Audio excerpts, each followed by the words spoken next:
Hey guys, in this video I'm going to be talking about if you can withdraw funds from your Creator Alliance account. If you find this video helpful, please consider to like this video and subscribe to my channel.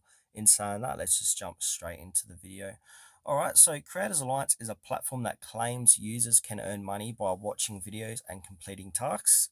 To withdraw funds, users are typically required to link a cryptocurrency wallet such as a TRC20 or ERC20 to their Creators Alliance account and request a withdrawal.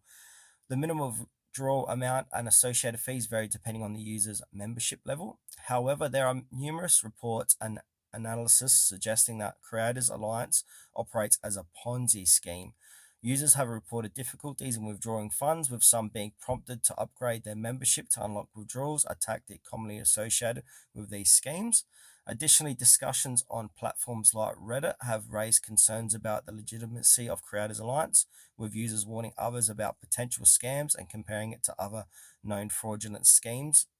Given these concerns, it is advisable to exercise caution and thoroughly research that platform before attempting to invest or withdraw your funds.